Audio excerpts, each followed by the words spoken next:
சிவாய நம திருச்சிற்றம்பலம். நமது சிவ சிவ அன்பே சிவம் அறக்கட்டளை மற்றும் டெலிகிராம் சேனலில் பயணம் செய்யும் அனைத்து அடியாருக்கும் இனியது வணக்கம்.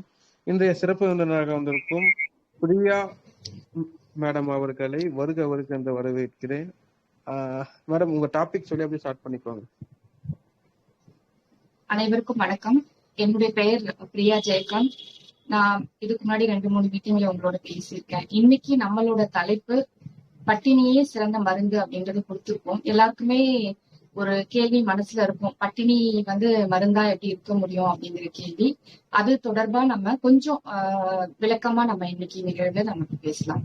முதல்ல நம்மளுடைய ஜீரண உறுப்பு எப்படி வேலை செய்யுது அப்படிங்கறத நம்ம புரிஞ்சுக்கிறது சரியா இருக்கும்னு நினைக்கிறேன். ஏன்னா ஜீரணம் அப்படிங்கறதா நம்மளுடைய அடிப்படை ஆற்றல். நம்ம வெளியில இருந்து கொடுக்கக்கூடிய நம்ம உடலுக்கான ஆற்றல் உணவு அப்படிங்கிறதுதான். நம்மளுடைய சாப்பிடக்கூடிய உணவு நம்மளுடைய வாய் வழியா நமக்கு உள்ள போய் நம்மளோட ஆசன வாய் வழியா கழிவுகளா வெளியேகிற வரைக்கும் நம்மளுடைய ஜீரண உறுப்பு ஒருங்கிணைந்து செயல்படுது. அதுல தனித்தனியா ஒரு உறுப்பையும் நம்ம பிரிச்சு பார்க்க வேண்டிய அவசியம் இல்லை.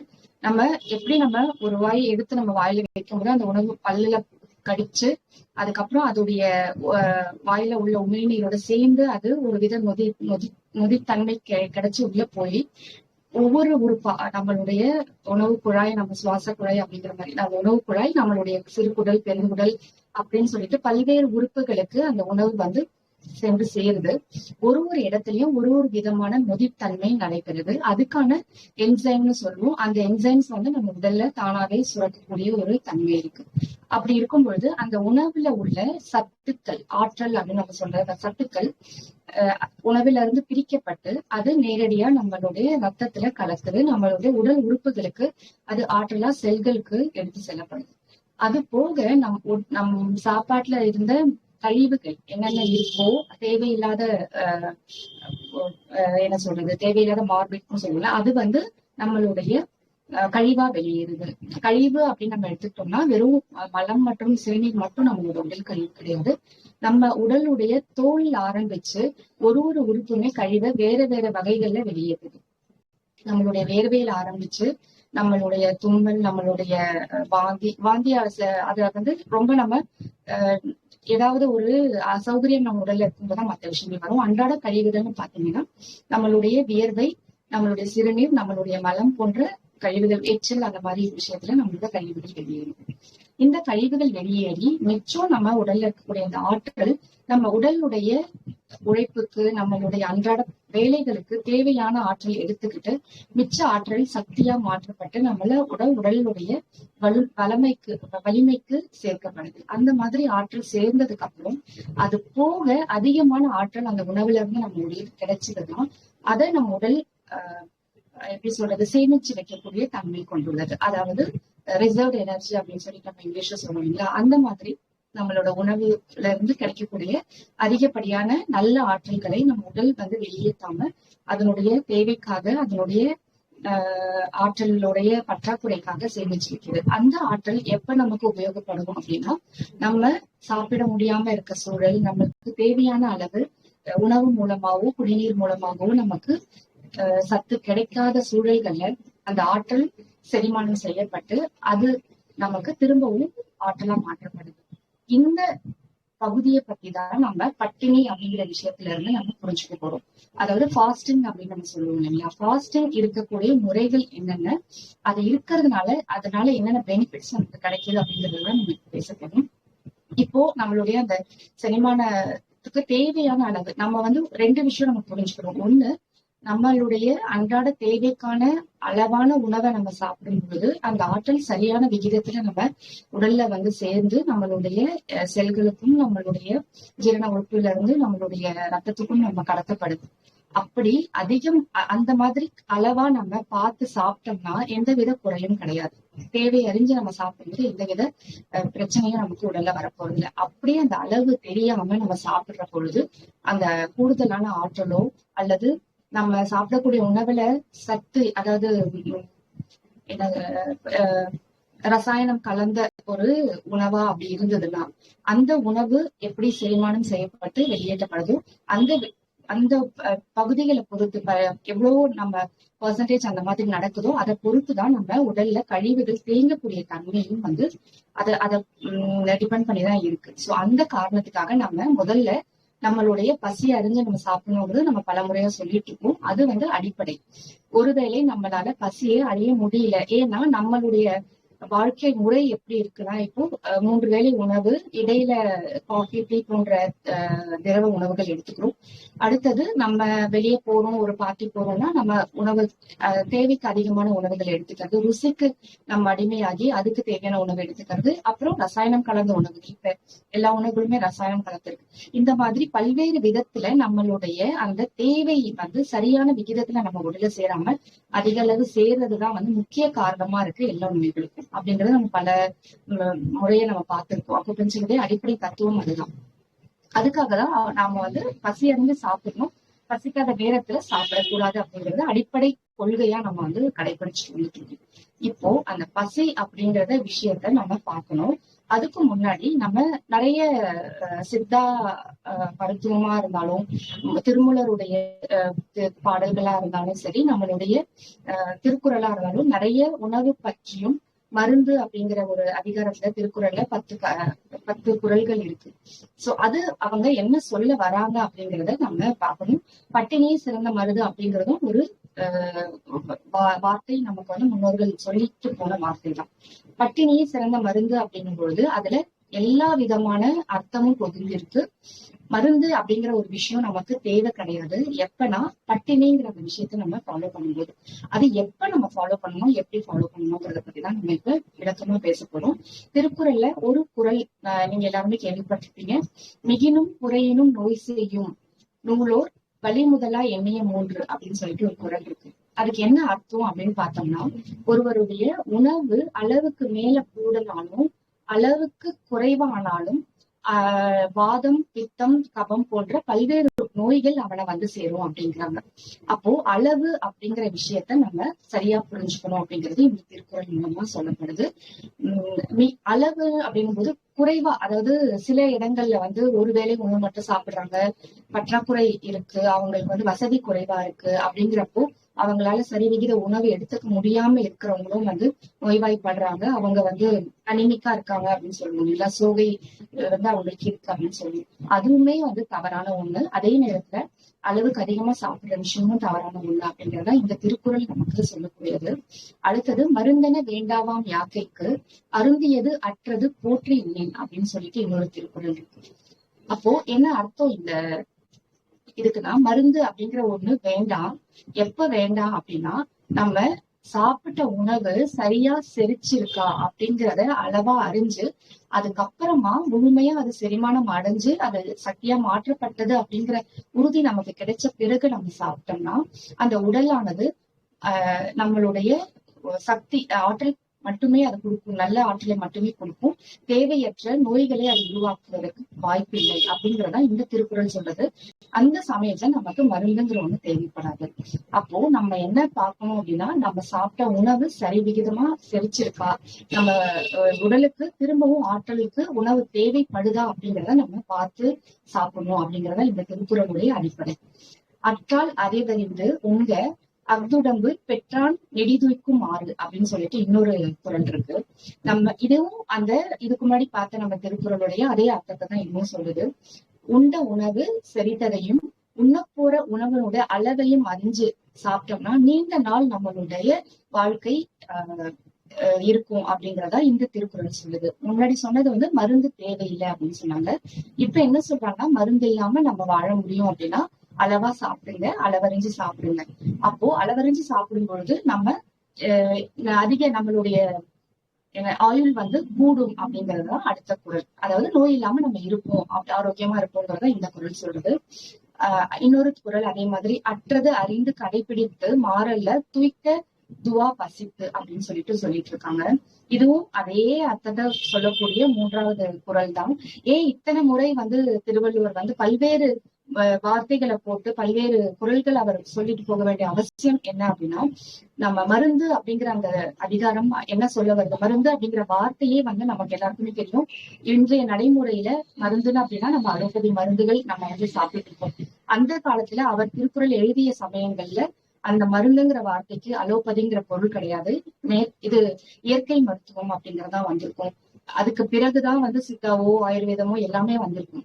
நம்மளுடைய அடிப்படை புரிதல் என்ன அப்படின்னா, 5000 வருடங்களுக்கு முன்னாடி அந்த திருக்குறள் எழுதப்பட்டிருக்கு. அந்த நேரத்துல அவர் மருந்து அப்படிங்கிற ஒரு வார்த்தையை உபயோகிச்சிருக்காருன்னா, அந்த மருந்துங்கிறது வேற எதுவும் இல்லை, நம்மளுடைய இயற்கை மருந்துகள். அந்த காலத்துல மூலிகைகள் மூலமாகவும் கிடைக்கக்கூடிய கீரைகள், அந்த மாதிரி பக்கத்துல இருக்கக்கூடிய கை வைத்தியம் சொல்லக்கூடிய அந்த பொருட்களை வச்சுதான் அவங்க மருந்தை உபயோகிச்சிருக்காங்க. அந்த மருந்தையே உடலுக்கு தேவையில்லை அப்படிங்கறதா திருவள்ளுவர் சொல்ல வராரு. அதுவே அதாவது இயற்கையா விளையக்கூடிய செடி தாவரங்கள்ல இருந்து வரக்கூடிய அந்த ஒரு மருந்தே நமக்கு வேண்டாம் அப்படின்னு சொல்லும்போது, ரசாயனம் கலந்து இதுல லெபரட்டரியில ப்ரிப்பேர் பண்ணக்கூடிய அந்த மருந்து கட்டாயமா நமக்கு கெடுதல் தரக்கூடியது. இந்த குறள் சொல்லக்கூடிய அர்த்தம் என்னன்னா, நம்ம முன்னாடி சாப்பிட்டது ஜீரணம் ஆயிடுச்சு அப்படின்னு சொல்லிட்டு தெரிஞ்சு உடனடியா சாப்பிட வேண்டாம் அப்படிங்கிறாரு. நமக்கு திரும்பவும் எப்ப பசி எடுக்குதோ அப்ப சாப்பிடணும்.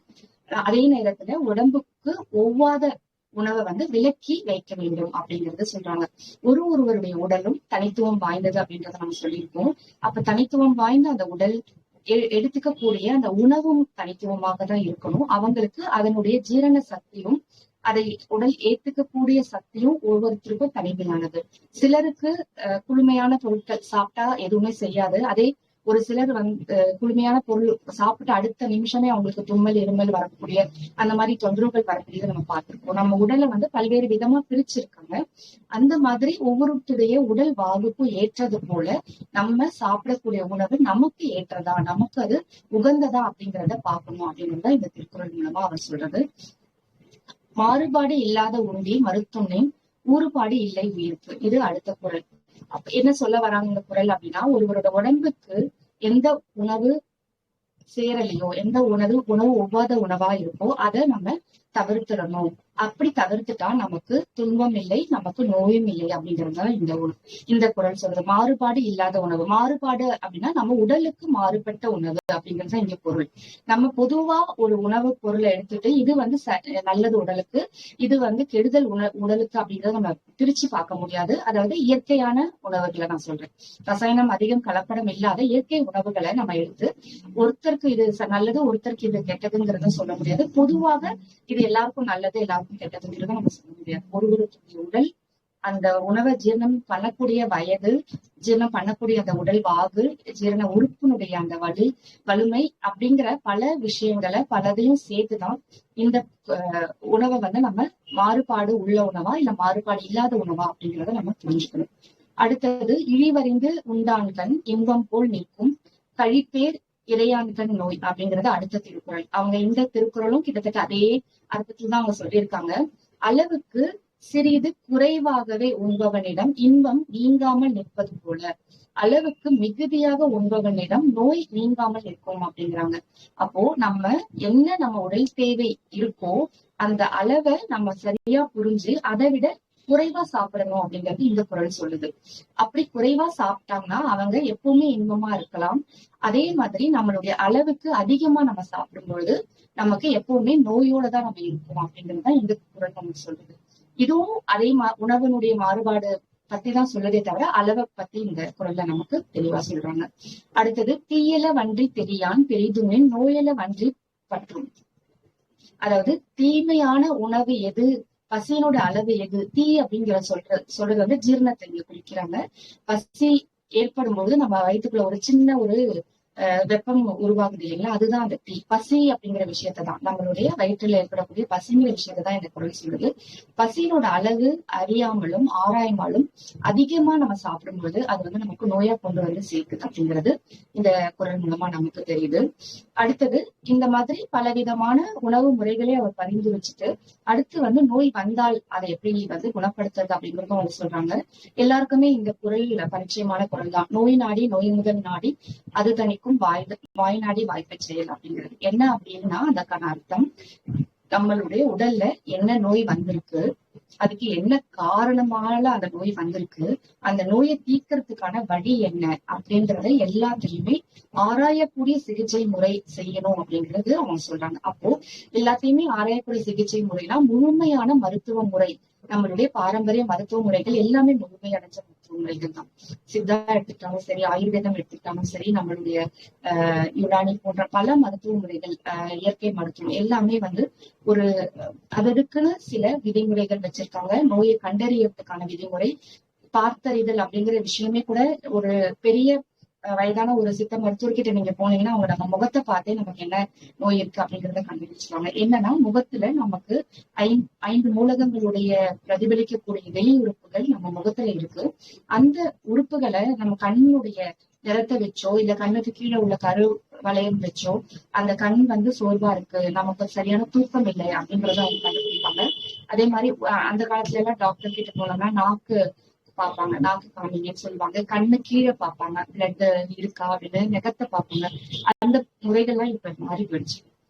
என்னன்னா, அவங்க பார்த்தறிதல் அப்படிங்கிற விஷயத்த பார்த்துட்டு நம்ம முகத்துல பார்த்துட்டு இவங்களுக்கு சோகை இருக்கிறதா, இல்லைன்னா இவங்க சரியான தூக்கம் இல்லாம இருக்காங்களா, இவங்களுக்கு டைஜஸ்டிவ் ப்ராப்ளம் இருக்கா, நமக்கு சளி இருக்கு அப்படின்னா நம்ம பார்த்ததுமே தெரியும் இவங்களுக்கு இது நுரையீரல் தொந்தரவு இருக்கு. அந்த மாதிரி நம்மளோட உதடுடைய நிறம், உதடுடைய தன்மை, நம்ம நாக்கினுடைய நிறம், நாக்கினுடைய தன்மை, பல்லுடைய நிறம், இது எல்லாமே அவங்க கண்ணால பார்த்தே கண்டுபிடிச்சிருக்காங்க. அது அந்த மாதிரி கண்டுபிடிச்சு அதுக்கான சரியான நோய் தீர்க்கும் முறைகளை பரிந்துரைக்கிற முறை இது மருத்துவம் தான் சரியான மருத்துவம் அப்படிங்கிறது அவர் கூறக்கூடிய அடுத்த கருத்து.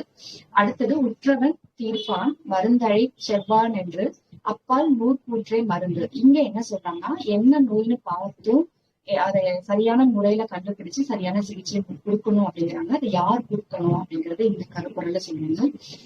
நோய் உற்றவனுடைய நோய் தீர்க்கக்கூடிய மருத்துவன், மருந்த அங்கிருந்து கொடுக்கிறவன் அப்படின்னு சொல்லிட்டு 4 விதமான விஷயங்கள் இருக்கு. அதாவது நம்ம நோய் உற்றவர்கள் நம்ம வச்சுக்கலாம், நோய் தீர்க்கக்கூடிய மருத்துவன் அவன் அடுத்தது ரொம்ப முக்கியம். அதுக்கப்புறம் நமக்கு என்ன மருந்து கொடுக்கப்படுதுங்கிறது 3வது, அந்த மருந்து எங்கிருந்து கொடுக்குறாங்க அப்படிங்கிறது 4வது. இந்த 4மே ஒரு மருத்துவ முறைக்கு முக்கியமான காரணிகள் அப்படிங்கிறது இந்த சொல்றாங்க. அப்போ மருந்து அப்படிங்கிற விஷயம் நமக்கு எந்த அளவுக்கு முக்கியத்துவம் வாய்ந்தது, அந்த மருந்தை யார் கொடுக்கணும், எப்படி கொடுக்கணுங்கிறது எந்த அளவுக்கு முக்கியத்துவம் வாய்ந்ததுங்கிறத நம்ம இந்த குரல் மூலமும் உணவு முறைகள் மூலமும் நம்ம தெரிஞ்சுக்க முடியுது. இப்ப அடுத்தது நான் என்ன சொல்ல வரேன் அப்படின்னா, இப்போ நம்மளுடைய பட்டினி அப்படின்ற வார்த்தை நம்ம உபயோகப்படுத்திருக்கோம். பட்டினி அப்படிங்கிறது நம்ம விரதம் அப்படிங்கிற மாதிரி நம்ம எடுத்துக்கணும், ஃபாஸ்டிங் மெத்தட்ஸ் அப்படிங்கிறத நம்ம எடுத்துக்கலாம். இப்போ நம்ம என்ன புரிஞ்சிருக்கோம்னா, நம்ம சாப்பிடக்கூடிய உணவினுடைய அளவு சரியா பார்த்து சாப்பிடணும். அந்த சாப்பிட்ட உணவு ஜீரணம் ஆயிடுச்சாங்கிறத தெரிஞ்சு சாப்பிடணும். அப்படி ஜீரணம் ஆகாத பொழுது நம்ம உணவை தவிர்த்துடணும். ஒருவேளை நம்ம சாப்பிடக்கூடிய உணவு அளவு எவ்வளவுங்கிறத நம்ம பார்க்கணும். நமக்கு தேவையான அளவு விட கொஞ்சம் குறைவா சாப்பிடணும், அளவுக்கு அதிகமா சாப்பிடக்கூடாது. அந்த மாதிரி பல்வேறு வழிமுறைகள் நமக்கு ஒரு மருத்துவத்திலையும் ஒரு தத்துவத்திலையும் நமக்கு சொல்லப்படுது. இது எல்லாமே அடிப்படை பசி அப்படிங்கிற அந்த வார்த்தையை கொண்டுதான் நமக்கு இருக்கு.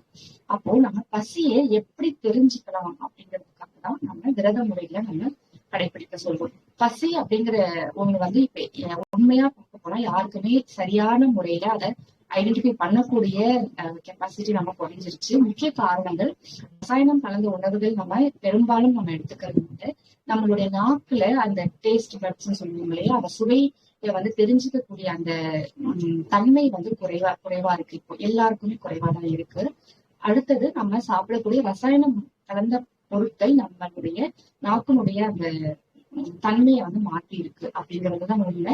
இன்னொரு விஷயம், நம்ம அதிக அளவு ஃபேட் கண்டென்ட்டும், அதாவது protein rich food, fat rich food அப்படிங்கிற மாதிரி நம்ம எல்லாமே கேலரி பேஸ்டா நம்ம போறோம். குழந்தைங்களுக்கு நல்ல ஆரோக்கியமான உணவு கொடுக்கணும் அப்படின்னு சொல்லிட்டு இந்த மாதிரி எல்லாம் நம்ம உணவுல தேர்ந்தெடுக்கும் போது நம்மளுடைய உண்மையான ஜீரண உறுப்புக்கு தேவையான உணவு எவ்வளவுங்கிற அளவு நம்ம மறந்துட்டோம்.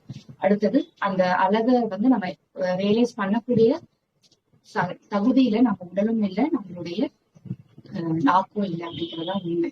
அதை எப்படி நம்ம சரிப்படுத்தலாம், எப்படி நம்ம தெரிஞ்சுக்கலாம் அப்படிங்கிறது நம்ம இது வந்து குழந்தைகளுக்கு நம்ம இதை பரிந்துரைக்க வேண்டிய அவசியம் இல்லை. குழந்தைகள் எப்பவுமே பொதுவா அவங்களுக்கு பசி இருந்தாதான் சாப்பிடுவாங்க. நல்லா தெளிவாவே சொல்லுவாங்க, ஏன் சாப்பிடலன்னு கேட்டா எனக்கு பசிக்கல அப்படின்ற வார்த்தை அவங்க வாயில வரும். அதே வார்த்தையை நம்மளுடைய நடைமுறையில நம்மளோட வாழ்க்கை முறையில கடைபிடிக்கணும். அப்படி அந்த பசியை உணரணும் அப்படின்னா சில விஷயங்கள் நம்ம தவிர்த்துக்கணும். அதுல ஒண்ணுதான் நம்ம சொல்லக்கூடிய பால் உணவு. பால் உணவு அப்படிங்கிறது என்ன சொல்றாங்கன்னா, ஒரு கிளாஸ் பால் 150 ml பால் வந்து ஒரு மீலுக்கு சமம் அப்படிங்கிறாங்க, ஒரு முழு உணவு சாப்பாடுக்கு சமம் அப்படிங்கிறாங்க. அப்போ அது எந்த அளவுக்கு அதுல கேலரிஸ் இருக்கு அப்படிங்கறது ஒரு விஷயம் பார்க்கணும். அடுத்தது அந்த பால்ல எந்தெந்த ரசாயன பொருட்கள் கலந்துருக்குங்கிறது ரெண்டாவது விஷயம் நம்ம பார்க்கணும்.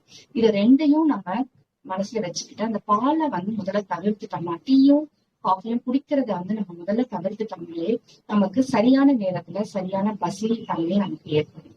இதை நம்ம புரிஞ்சுக்கணும். அப்ப அந்த டீ காஃபியை தவிர்க்கும் பொழுதே நம்மளால நிச்சயமா உணர முடியும் எப்ப நமக்கு உண்மையா பசி ஏற்படுதுன்றது. காலையில தூங்கி எழுந்த உடனே நம்ம ஒரு 200 ml காஃபியோ டீயோ நம்ம குடிச்சிட்டோம்னா நம்மளுடைய ஜீரண உறுப்பு வந்து அடங்கிடும். அந்த பசிங்கிற தன்மை அடங்கி நம்ம வந்து எவ்வளவு நேரம் வேணாலும் நம்மளால வேலை செய்ய முடியுது, எவ்வளவு ஆற்றல் வேணாலும் நம்மளால செலவழிக்க முடியுது அப்படிங்கிற மாதிரி இருக்கு.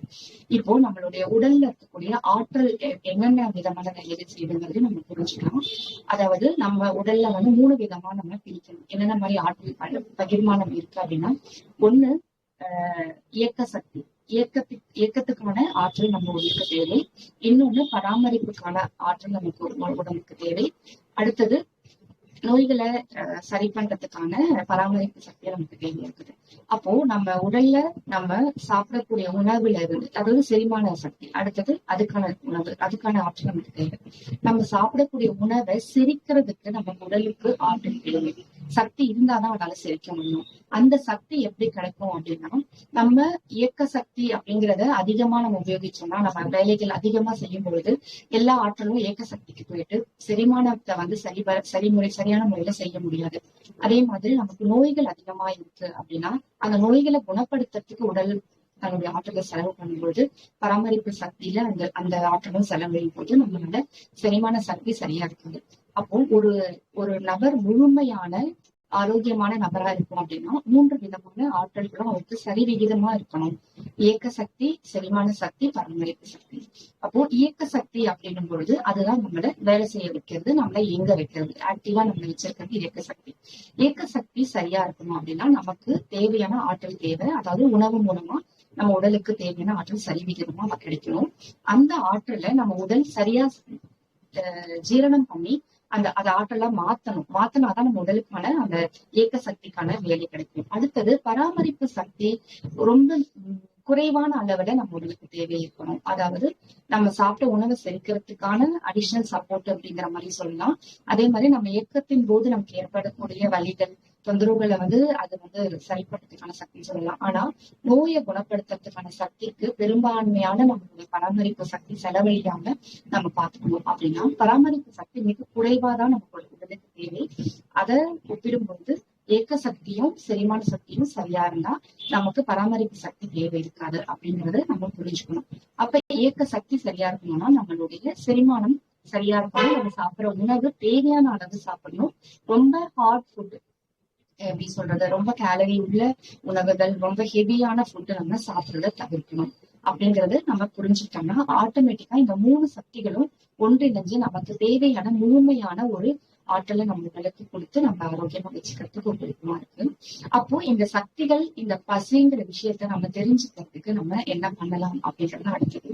பசி அப்படிங்கிற விஷயத்த தெரிஞ்சுக்கணும்னா ஃபாஸ்டிங் முறைகள் சிறந்த முறைகள். அதாவது நாங்க அக்குபஞ்சர் ஸ்டூடெண்ட்ஸா நாங்க வகுப்புல சேரும்போது எங்களுக்கு முதல் மாதமே எங்களுக்கு சொல்லக்கூடிய விஷயங்கள் பசி உணரணும். பசியை உணரணும்னா நீங்க விரதம் இருங்க அப்படின்னு சொல்லுவாங்க.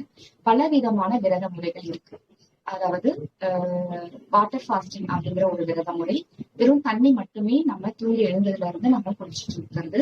அது வந்து 1 நாளோ 2 நாளோ 3 நாளோ அவங்களுடைய என்ன சொல்லலாம், எவ்வளவு முடியுதோ அவங்களுடைய கெப்பாசிட்டியை பொறுத்து அவங்க அதை ஃபாலோ பண்ணலாம்.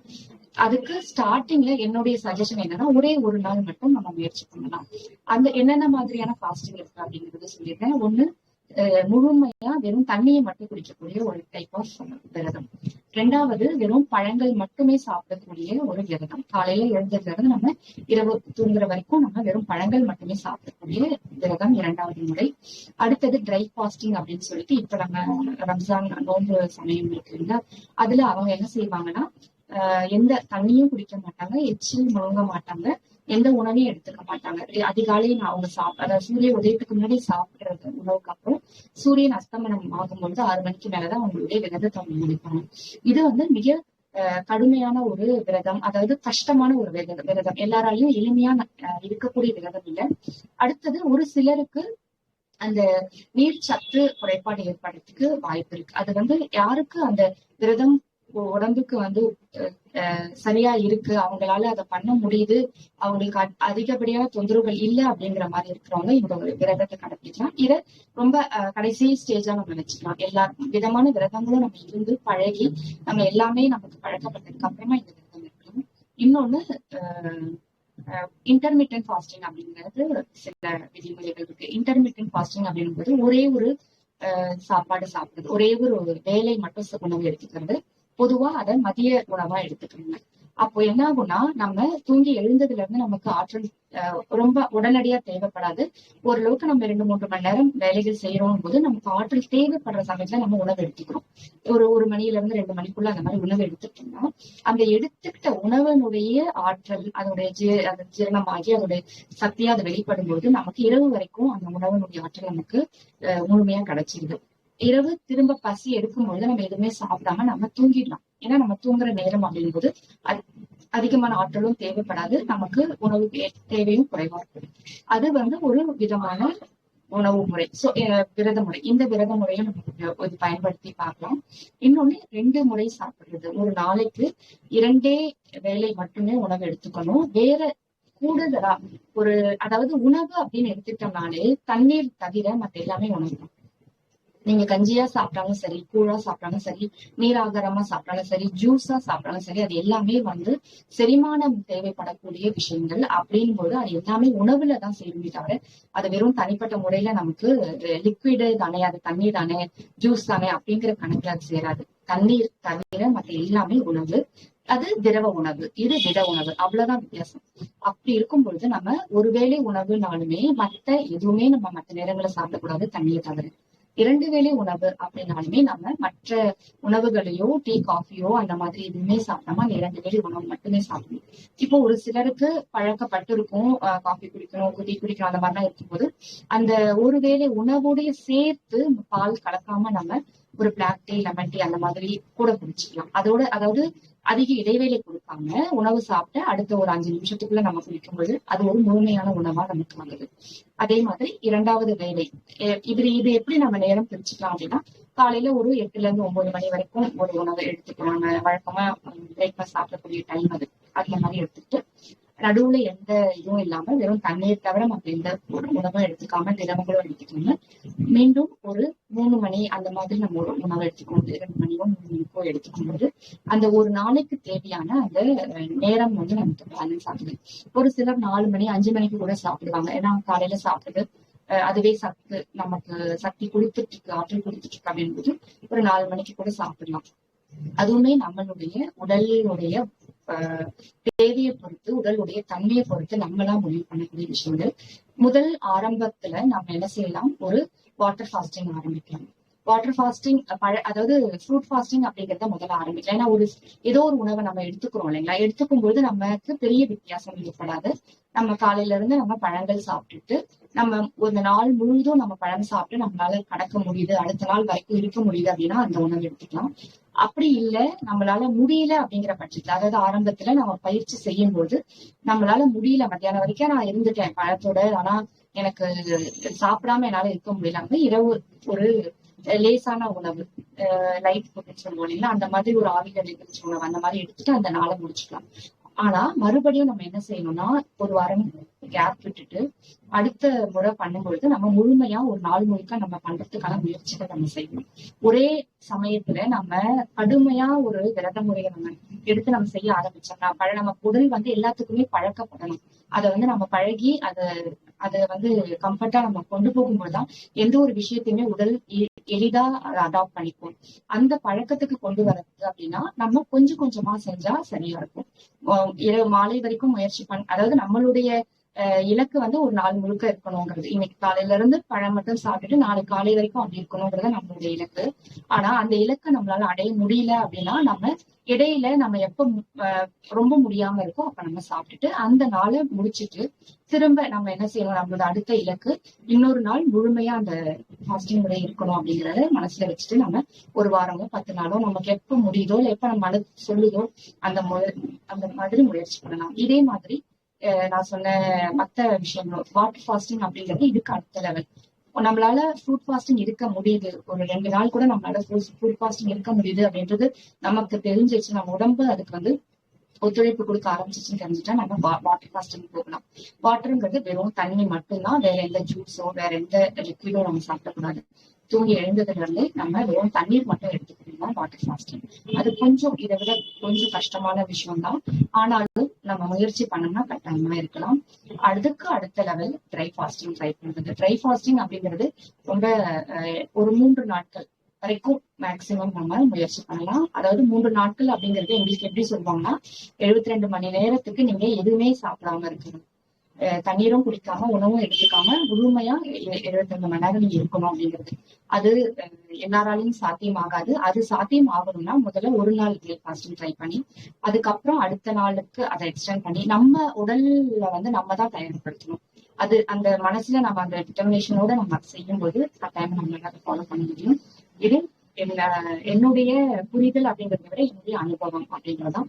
நாங்க அப்புஹீலர்ஸ் பெரும்பாலும் வந்து விரதங்களை வந்து விரும்பி செய்யக்கூடியவங்க. என்னன்னா இப்ப நம்ம என்ன சொல்ல வரோம், இப்ப விரதம் எதுக்காக இருக்கணும் அப்படிங்கறத ஒரு கேள்வி வருது இல்லைங்களா.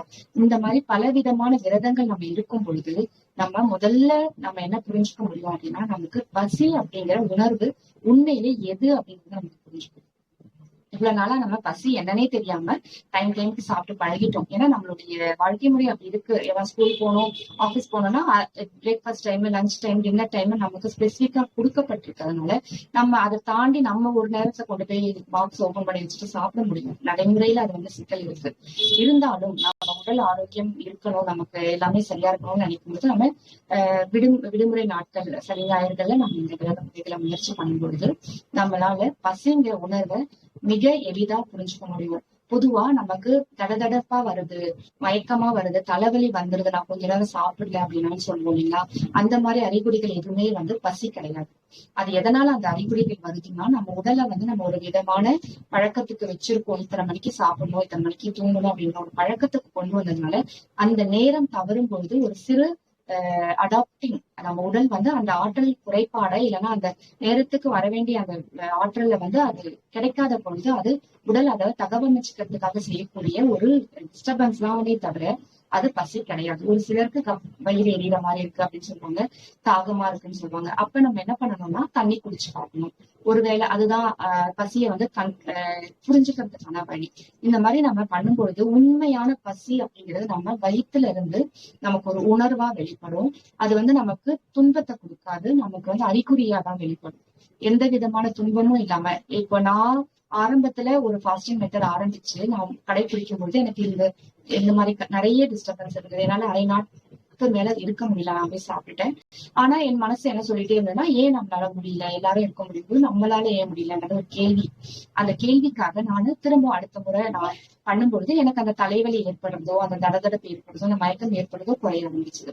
அப்படியே கொஞ்சமா நம்ம எப்படி எல்கேஜில நம்ம வந்து ஏபிசிடி கத்துக்க ஆரம்பிச்சு நம்ம ஒரு +2 முடிக்கும் பொழுது ஒரு முழுமையான ஒரு பள்ளி கல்வியை நம்ம முடிக்கிறோமோ அந்த மாதிரிதான் ஃபாஸ்டிங்கையும் நம்ம சிறுக சிறுக நமக்கு எப்படி பழக்கப்பட்டா சரியா வருமோ, எது நம்ம உடம்புக்கு சரியான முறையா இருக்குமோ அந்த மாதிரி நம்ம பண்ணணும்.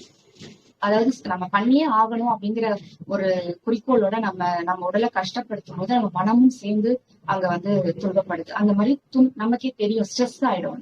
அந்த மாதிரி ஸ்ட்ரெஸ்ஃபுல்லா எந்த விஷயத்தையும் பண்ணாம நம்மளுடைய என்னது குறிக்கோள் இல்ல இன்டென்ஷன் என்னன்னா பசிய அறியணும் அப்படிங்கிறது.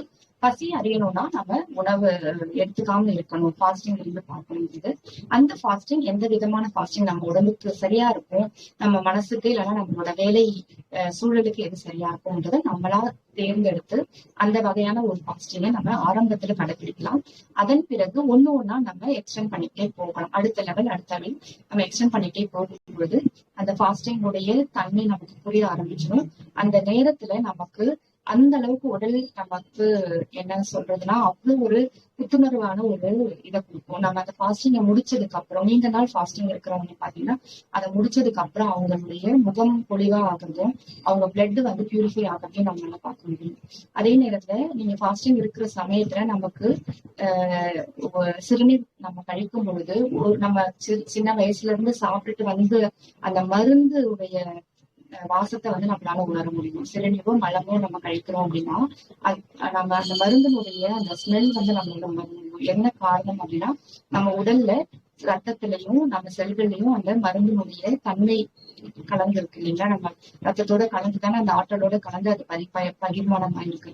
அது நம்ம சாப்பிடக்கூடிய அந்த செரிமான சக்தி, செரிமானத்துக்கான ஆற்றல் நம்ம உடலுக்கு தேவைப்படலை அப்படின்னும் போது அது ஆட்டோமேட்டிக்கா இயக்கத்துக்கும் பராமரிப்புக்கும் அந்த சக்தியை செலவு பண்ண ஆரம்பிக்கும். அப்ப பராமரிப்புக்கு அந்த சக்தியை செலவு பண்ணும்பொழுது நம்ம உடல்ல இருக்கக்கூடிய எல்லா விதமான கழிவுகள் எங்கெங்கெல்லாம் ஸ்டோர் ஆயிருக்கோ எல்லா கழிவுகளையும் அதை தேடி கண்டுபிடிச்சு அதை வெளியேற்ற முயற்சி நம்ம உடல் செய்யும். அப்படி செய்யற சமயத்துல நம்ம உடல்ல இருக்கக்கூடிய அந்த ரசாயன கழிவுகளும் வெளியேறக்கூடிய அந்த ஸ்மெல் தான் அந்த மருந்து வாசனை நம்ம வந்து உணரக்கூடியது. சோ இது வந்து ஒரு எக்ஸாம்பிள் தான். இதை வந்து நம்மளா எக்ஸ்பீரியன்ஸ் பண்ணும்பொழுதுதான் நம்மளால அது உணர முடியும். இதை வார்த்தைகளால சொல்லியோ இல்ல அடுத்தவங்களுடைய அனுபவத்தை வச்சோ நம்ம பார்க்க முடியாது. அவங்க அந்த அனுபவத்தை உணரும் போது நம்மளால அதை நிச்சயமா அதை வந்து ரியலைஸ் பண்ண முடியும் அப்படிங்கிறது என்னுடைய அனுபவம். நீங்க முயற்சி பண்ணி பார்க்கலாம். அப்ப என்ன ஆகும்னா நம்ம உடல்ல இருக்கக்கூடிய தேவையற்ற கழிவுகள் வெளியேறதுக்கான வாய்ப்பு, அதே மாதிரி கழிவுகளை ஆற்றலா உடல் மாற்றத்துக்கான நேரம் அது. ஏன்னா அதுக்கு தேவையான அன்றாட ஆற்றல் கிடைக்கலன்னும் போது அது என்ன செய்யணும், ரிசர்வ் எனர்ஜின்னு ஏற்கனவே சொன்ன விஷயம் தான், அதை எடுத்து முதல்ல பயன்படுத்தும். அதன் பிறகு நம்ம உடம்புல தேவையற்ற கழிவுகள் எங்கெங்கெல்லாம் நம்ம உடல்ல சேர்ந்துருக்கோ அதையெல்லாம் நம்ம உடல் என்ன பண்ணணும்னா ஆற்றலா மாத்திரத்துக்கான முயற்சியை பண்ணி எல்லாத்தையும் குட் எனர்ஜியா மாத்திட்டு தேவையற்ற கழிவுகளை வெளியேற்றும். அப்ப என்ன ஆகுது, நம்ம குண்டா இருக்கிறவங்க சரியான அளவு அந்த ஃபேட் கண்டென்ட் குறைய வாய்ப்பு இருக்கு, கொலஸ்ட்ரால் குறைய வாய்ப்பு இருக்கு. அவங்களுடைய அதாவது அந்த மாதிரி கட்டிகள் போன்ற தொந்தரவுகள் இருக்கிறவங்களுக்கும் அதுல உள்ள ஆற்றல்கள் எடுத்துக்கிட்டு அதை நல்ல ஆற்றலா மாற்றி அந்த உடல் நோய் தொந்தரவுகள்ல இருந்து நம்மள குறைக்கிறதுக்கான வாய்ப்புகள் நிறைய இருக்கு. இது எல்லாமே அனுபவபூர்வமா நம்ம பார்க்கும்போது நம்மளால அதை மீற முடியும். முயற்சி பண்ணி பார்க்கலாம்.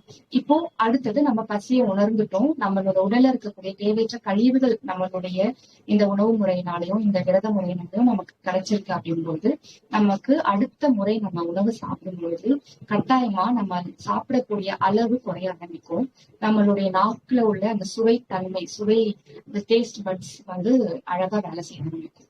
அதுக்கு வந்து என்ன உணவுனுடைய சுவை தெரியும், அளவு தெரியும். நம்மளே ஒரு அளவு நம்ம வழக்கமா இப்ப 3 தோசை நான் சாப்பிடுறேன் அப்படின்னா நம்ம இந்த மாதிரி ஃபாஸ்டிங் முறைகளை ஃபாலோ பண்ணி நம்ம உடம்புடைய பசி தன்மையை உணர்ந்து ஜீரண உறுப்பும் வந்து நல்ல விகிதத்துல இருக்கு அப்படின்னா நமக்கு அதுவே அறிவுறுத்தும் 2 தோசைக்கு மேல நம்மளால சாப்பிட முடியும் போதும் அப்படிங்கிற அந்த அறிவுறுத்தல் நமக்கு மனசுல இருந்து உடல்ல இருந்து நம்ம மனசுக்கு கிடைக்கும்.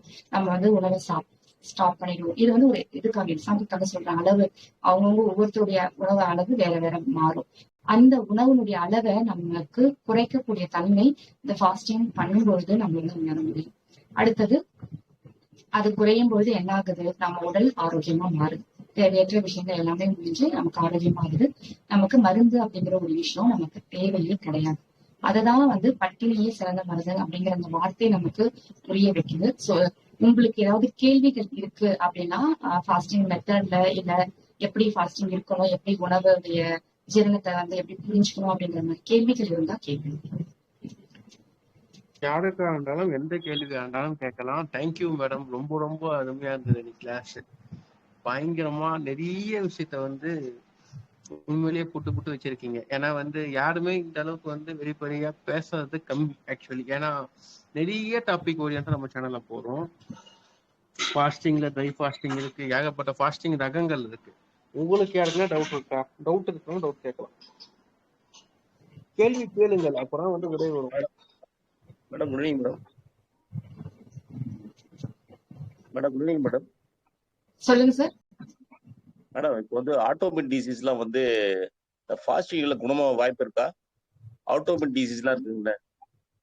அதுதாங்க சார். இப்போ ஒவ்வொருத்தருடைய உடல் வாக பொறுத்து இருக்கு. நான் இப்போ பொதுவா ஃபாஸ்டிங் அப்படிங்கிற வார்த்தையை நான் சொல்லிட்டேங்கிறதுனால நிறைய பேர் எப்படி தவறா எடுத்துக்கிறாங்கன்னா, நம்ம பட்டினியாவே இருந்தோம்னா நமக்கு வந்து எல்லாமே சரியாயிரும் அப்படிங்கிற ஒரு அந்த எக்ஸ்ட்ரீம்க்கு நம்ம போயிடக்கூடாது. நான் அதுக்காக தான் நான் என்ன சொன்னேன், நம்மளுடைய மனநிலை, நம்மளோட உடல்நிலை, நம்மளுடைய செய்யக்கூடிய பணிகள், நம்மளுடைய பொறுப்புகள் எல்லாத்தையும் நம்ம பார்த்து கொஞ்சம் கொஞ்சமா நம்ம அந்த ஃபாஸ்டிங் முறையை நம்ம கடைபிடிக்க ஆரம்பிச்சோம்னா கட்டாயமா அதுக்கான ரிசல்ட் வருது. ஈவன் கேன்சர் பேஷண்ட்ஸ்க்கே நம்ம வந்து ஃபாஸ்டிங் முறையை வந்து பரிந்துரைக்கிறாங்க. இப்ப அலோபதி டாக்டர்ஸ் ரிசர்ச் பண்ணி ஒரு இது பண்ணிருக்காங்க, ப்ரூஃப் பண்ணிருக்காங்க. என்னன்னா கேன்சர் பேஷண்ட்ஸுக்கு ஃபாஸ்டிங் முறையை நம்ம கொடுத்தோம்னா தேவையற்ற கலோரிகள் குறைவான உணவு அல்லது வெறும் நீராகாரம் அந்த மாதிரி நம்ம ஃபாஸ்டிங் முறைகளை நம்ம கடைபிடிக்கும் போது அவங்களுக்கு கேன்சர் அப்படிங்கிற ஒரு வியாதி குணமாகுதுன்னு சொல்லும்போது மற்ற வியாதிகள் அதை விட தன்மையில என்னை பொறுத்த வரைக்கும் குறைவான பாதிப்பு கொண்டதுதான். கட்டாயமா வந்து குணமாகும் சார். ஆனா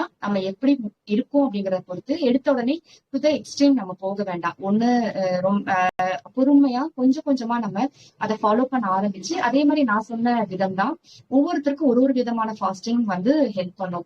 எல்லாருக்கும் எல்லா விதமான ஃபாஸ்டிங்கும் செட் ஆகுது. நம்மளோட ஹீட் பாடின்னு ஒண்ணு இருக்கு, கோல்டு பாடின்னு ஒண்ணு இருக்கு. சோ ஹீட் பாடி இருக்கிறவங்க ட்ரை ஃபாஸ்டிங் இருந்தாங்கன்னா இன்னும் அதிகமா அவங்களுக்கு தொந்தரவுகள் அதிகரிக்கும். அதையும் நம்ம தான் முடிவெடுக்கணும். நம்ம உடலின் மொழி அப்படின்னு சொல்றோம் இல்லையா, அந்த உடல் எப்படி சொல்லுதுங்கிறத வச்சு நமக்கு எந்த விதமான ஃபாஸ்டிங் சரி. சிலருக்கு ஃப்ரூட் ஃபாஸ்டிங் சாப்பிட்டா ரொம்ப அதிகமா பசிக்குதுன்னு சொல்லுவாங்க. அது ஏன்னா அதுல இருக்கக்கூடிய ஆல்கலின் அண்ட் அசிடிக் இதை வந்து நமக்கு என்ன பண்ணிடும்னா பசியை தூண்டி விட்டுடும். இப்ப ஆரஞ்சு மாதிரி பழங்கள் அதுலயுமே நம்ம தேர்ந்தெடுக்கக்கூடிய பழங்கள்னு இருக்கு. சோ எது ஒண்ணுமே ஒரு குறிப்பிட்டு ஒரு டிஃபைன்டா எல்லாருக்கும் பொதுவான ஒரு கருத்தா நம்ம சொல்ல முடியாது.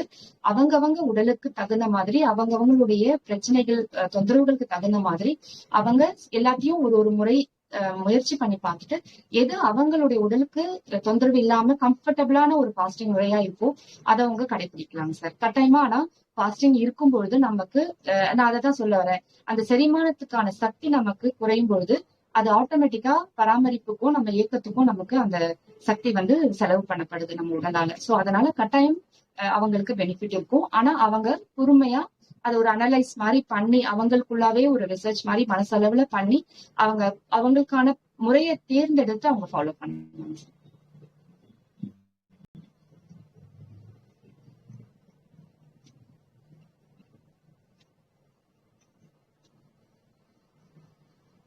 இருக்குங்களா? வேற யாருக்குன்னா டவுட் இருந்தா டவுட் கேட்கலாம். ஏன்னா வந்து ஃபாஸ்டிங்ன்றத வந்து டீடாக்ஸ் ஈக்குவல் ஆனதுதான் ஃபாஸ்டிங். ஏன்னா ஃபாஸ்டிங்ன்றது வயிற்ற வந்து காய போறோம், பட்னி போறோம்னு நினைக்காதீங்க.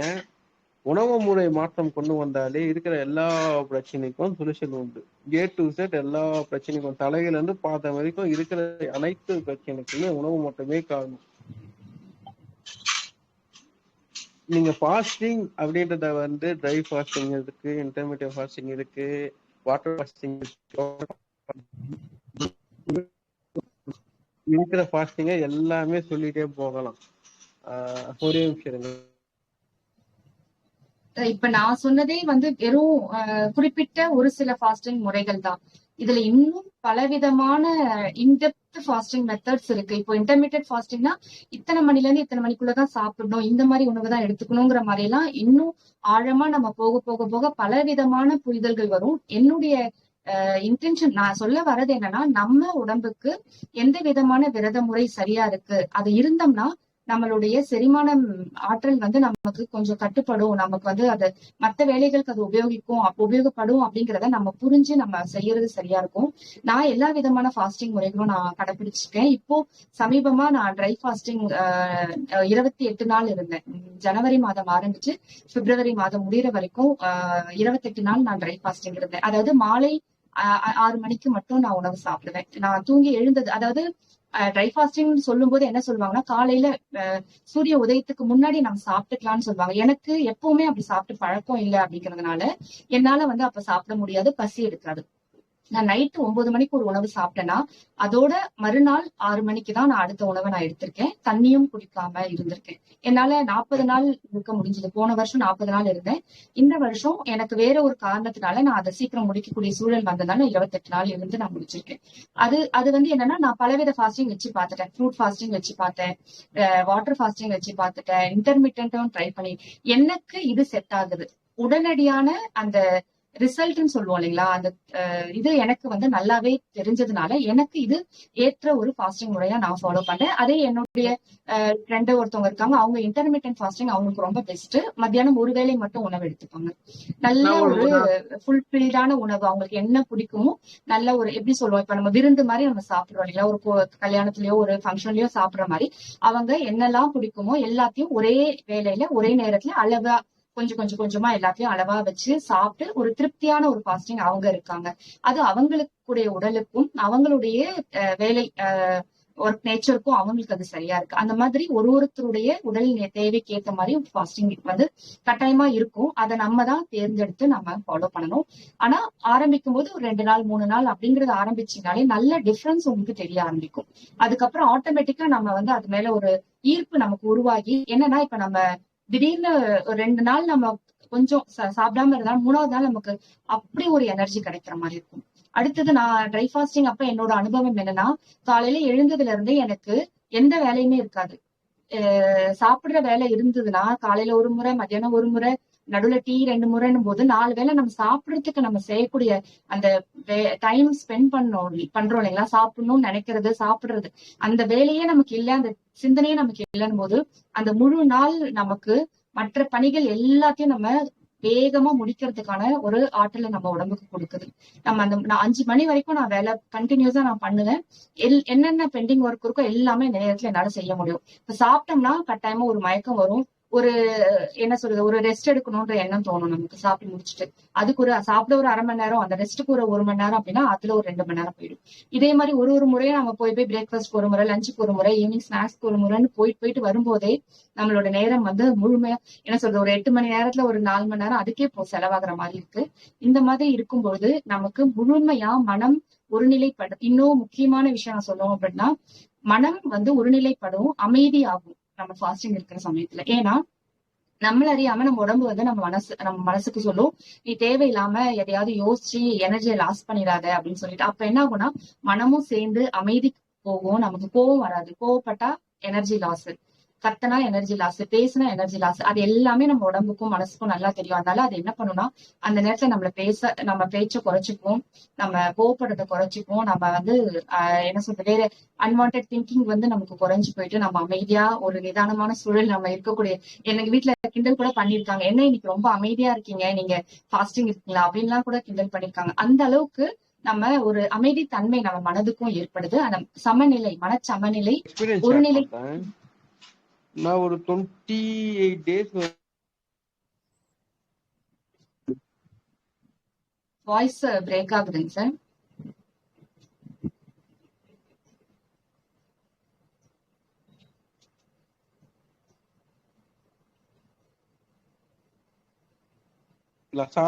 சாரி ஒரே ஒரு எக்ஸ்பீரியன்ஸ் மட்டும் ஷேர் பண்ணணும்னு தோணுச்சு, உள்ள போந்துட்டேன். Sorry. First of all 28 days வந்து பிளைன் வாட்டர் மட்டும் குடிச்சு என்னால ஃபாஸ்டிங் இருக்க முடியும். அதே மாதிரி வந்து நம்ம ஃபாஸ்டிங் வந்து கோவம் வருதுன்னு வச்சுங்களேன், ஒரு பிரச்சனை வருதுன்னு வச்சுங்களேன், அந்த நேரத்துல ஒரு 2 நாள் சாப்பிடாம விட்டோன்னு வச்சுங்களேன், இருக்கிற பிரச்சனை எல்லாத்துக்குமே சொல்யூஷன் கண்டுபிடிச்சிடலாம். என்னோட எக்ஸ்பீரியன்ஸ். ஒரு பிரச்சனை நடக்குது, ஒரு சண்டை நடக்குது, ஒரு ஒழுக்கத்தை பிரச்சனை நடக்குதுன்னு வச்சுங்களேன், 2 நாள் சாப்பிடாம கம்முன்னு விட்டு பாருங்களேன், இருக்கிற பிரச்சனை எல்லாம் கோவம் வராது, டென்ஷன் ஆக மாட்டீங்க, டிப்ரெஷன் ஆக மாட்டீங்க. 2வது ஒர்க் ஃபோக்கஸ் கரெக்டா இருக்கும், எந்த இடத்துல மிஸ்டேக் பண்ணிருக்கீங்கன்னு கண்டுபிடிக்க முடியும். உணவை போட்டு போட்டு போட்டு போட்டு நீங்க என்ன பண்றீங்க, மைண்டுக்கு வந்து ஒர்க்கே கொடுக்க மாட்டீங்க. உடல் வந்து ஃப்ரீயா இருந்தாலும் மைண்ட் ஒர்க் ஆகும். நீங்க வயிற்றுல ஃபுல்லா போட்டு போட்டு டம் பண்ணீங்கன்னு வச்சுங்களேன், நீங்க ஒர்க் பண்ற இடத்துல என்ன தப்பு பண்றீங்கன்னு வச்சுங்களேன், ஒரு வேளை சாப்பிடாம அந்த ஒர்க்கை செஞ்சு பாருங்க, தப்பு பண்ண ஒர்க்கை கண்டுபிடிச்சிருவீங்க. நான் ஆக்சுவலி வந்து ஐஎம் டிப்ளமோ ஹோல்டர் மேடம். நான் மெக்கானிக்கல் ஃபீல்ட் படிச்சு என்ன வேலை செய்யும் போது நான் காலேஜ் முடிச்சுட்டு நான் ஒர்க்கிங் போகும்போது என்ன மிஷின் வந்து சென்ட்ரலைஸ் மிஷின் ஓட்ட சொல்லுவாங்க. 4 நாள் மிஷின் ஓட்டுவேன், 2 நாள் மிஷின் அவுத்து வேலை பார்க்குதான் என்னோட வேலை. ப்ரொடக்ஷன்லாம் கேள்வி கேட்க மாட்டாங்க. பினிஷிங் தான் பண்ணுவாங்க. 4 நாள் வேலை செய்வோம், 2 நாள் மிஷின். அந்த டைம்ல ஒர்க்கு கொடுத்தாங்கன்னு வச்சுங்களேன், ஸ்ட்ரெஸ்ஸா இருக்கும். ஒரு வேளை சாப்பாட்டை கட் பண்ணி மிஷின்ல என்னன்னு வச்சுங்களேன், வேலையை முடிச்சுட்டு போய் ரெஸ்ட் எடுத்துப்பேன். ஃபாஸ்டிங்ன்றத வந்து நம்ம உணவை வந்து எடுக்கிற முறை, நம்ம சாப்பிட்டோம்னா சோர்வு வரும். அதே மாதிரி வந்து நம்மளுக்கு ஸ்ட்ரோக் வருது, டிப்ரெஷன் ஆகுது, 2வது வந்து மன அழுத்தம் இருக்கு, இந்த மாதிரி விஷயத்துல நம்ம போகும்போது 2வது அல்சர் ப்ராபபிலிட்டியே சரி பண்ண முடியும்னா ஃபாஸ்டிங்ல சரி பண்ண முடியும். ஒரு இளநீர் குடிச்சு அல்சரை சரி பண்ணாலும் எனக்கு தெரியும். ஒரு மோர் குடிச்சு ஃபாஸ்டிங் இருந்தாலும் எனக்கு தெரியும். ஒரு பிளெயின் மோர். நீங்க சொல்ற மாதிரி 6 to 6 அந்த ஃபாஸ்டிங் நான் இருந்திருக்கேன் ஆக்சுவலி ஒரு 1 வீக். எல்லாமே செட் ஆகும். ஆனா அவங்க உடம்புக்கு எது செட் ஆகுதுன்னு பாக்கணும். ஏன்னா சுகர் பிபி இருக்கிறவங்க ஃபாஸ்டிங் இருக்கிறது வந்து அவைலபிலிட்டி கிடையாது. ஏன்னா சுகர் இல்ல, பிபி இருக்கு. மெடிசன் சாப்பிடுறவங்களுக்கு தான் அந்த பிரச்சனை. நம்ம மெடிசனை பத்தியே நம்ம இப்ப இதுல இல்ல இல்லைங்களா? நம்ம மருந்து சாப்பிடக்கூடாதுங்கிறதா நம்மளுடைய அடிப்படையான ஒரு இது. மருந்து சாப்பிடுறவங்களா இருந்தா அவங்களால ஃபாஸ்டிங் இருக்க முடியாது. ஏன்னா பிஃபோர் ஃபுட் ஆஃப்டர் ஃபுட்டுங்கிற மாதிரி வச்சுட்டாங்க இல்லைங்களா? அதை அவங்களால ஃபாலோ பண்ண. இது எல்லாமே இயற்கையான முறையில நம்ம உடலை ஆரோக்கியமா கொண்டு வரணும், மருந்து மாத்திரைகளை தவிர்த்து நம்ம ஆரோக்கியமா இருக்கணுங்கிறவங்களுக்கு மட்டுமே இது வந்து செட் ஆகும். அந்த விரத முறைகள் எல்லாமே மருந்துகள் எடுத்துக்காதவங்களுக்கு மட்டுமே செட் ஆகக்கூடிய விஷயம். அதனால அவங்கள நம்ம இங்க கொண்டு வர வேண்டாம் அப்படிங்கறதா என்னோட இது. நம்ம இந்த இயற்கையான வாழ்க்கை முறையில பார்க்கலாம். அந்த விஷயத்த நான் பதிவு பண்ணணும். ஏன்னா இது வந்து நம்ம ட்ரஸ்ட்ல இருக்கிற சேனல்னும் போது அந்த விஷயத்த பதிவு பண்ணலனாதான் பிரச்சனை. ஏன்னா பதிவு பண்ணிடணும். அதனாலதான் நான் ரெக்கார்டிங்ல அதுதான். பதிவு பண்ணேன். யாருன்னா டவுட் ஆமா. அவங்க இருக்குங்களா? சரியா புரிஞ்சுக்காம வெறும் வயித்துல மெடிசன் எடுத்துக்கிட்டாங்கனாலும் அது ரிஸ்க். அவங்களுக்கு ரொம்ப அது தேவையற்ற தொந்தரவுகளை கொடுத்துரும். அதனால மருந்து மாத்திரைகள் சாப்பிடாதவங்களுக்கான வழிமுறைகள் தான் நம்ம இன்னைக்கு பேசியிருக்கிறது நம்ம. இந்த விஷயத்த நம்ம பேசிடணும். ஏன்னா பேசாம விட்டா மெடிசன் எடுக்கிறவங்களை போயிட்டு நான் ஃபாஸ்டிங் இருக்கிறேன்னு சொல்லி விட்டு மாத்திரை போட்டாங்கன்னா இருக்கிற அல்சர் பேஷண்ட்டுக்கு எல்லாம் அல்சர் உருவாயிடும். இந்த மாதிரி விஷயத்தினாலதான் அந்த விஷயத்த பதிவு பண்ணேன். தப்பா இருந்தா மன்னிச்சுக்கோங்க, சாரி. ஏன்னா வந்து ஒரு சில விஷயத்த பதிவு பண்ணணும்னால பதிவு பண்ணேன். வேற என்ன டவுட் இருக்குங்களா? சார், உங்க வாய்ஸ் ரொம்ப பிரேக் ஆகுதுங்க சார். விட்டு விட்டு கேக்குது. விட்டு விட்டு நெட்வொர்க் இஷ்யூவா கேக்குதுங்களா? என்னன்னு தெரியல. இருக்குங்களா? இப்ப தெளிவா இருக்குங்களா? யாருக்குன்னா டவுட் இருக்கா? John sir, Sujatha madam, Manimekalai, Narayanasamy, Viji, அக்கு, டாக்டர். வணக்கம் சார். என்னன்னா டிராவல்ல இருந்தேன், அதனால நான் சார் இந்த ஃபாஸ்டிங் வந்துட்டு எனக்கு நிறைய இருக்கு. நான் ஃபுல்லா இடையில அப்பதான் வந்தேன் நான் மேடம். நான் ஃபுல்லா கேட்டுக்கிறேன். ரொம்ப நிறைய விஷயங்கள் நீங்க அதுல சொல்லியிருக்கீங்க. ஏறக்குறைய நம்மளும் அதுல சின்ன சின்ன விஷயத்துல எடுக்கிறதுக்கு பாக்குறேன்.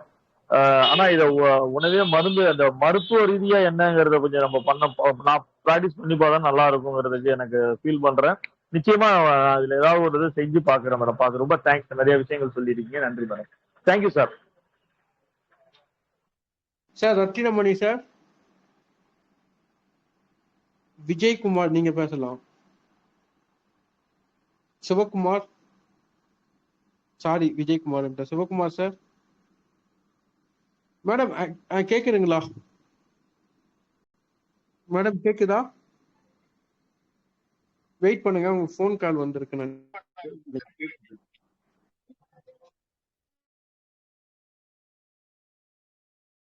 கேக்குதுங்களா?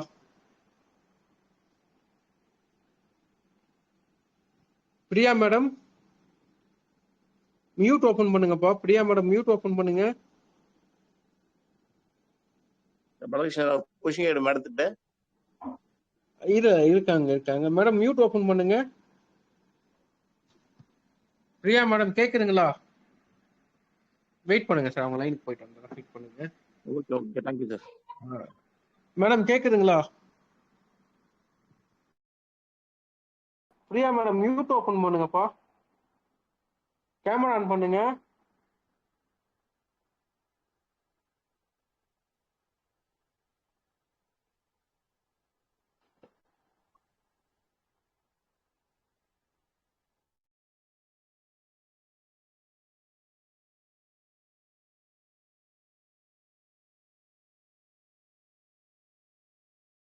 மேடம் சிக்னல் இல்லையானு தெரியல, வெயிட் பண்ணுங்க ஒரு நிமிஷம்.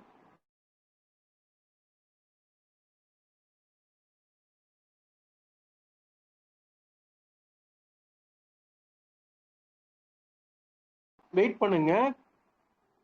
சிக்னல் இல்லைன்னு நினைக்கிறேன். கிளாஸ் முடிச்சிட்டாங்க, டவுட் தான் கேட்டுருக்கோம், வெயிட் பண்ணு.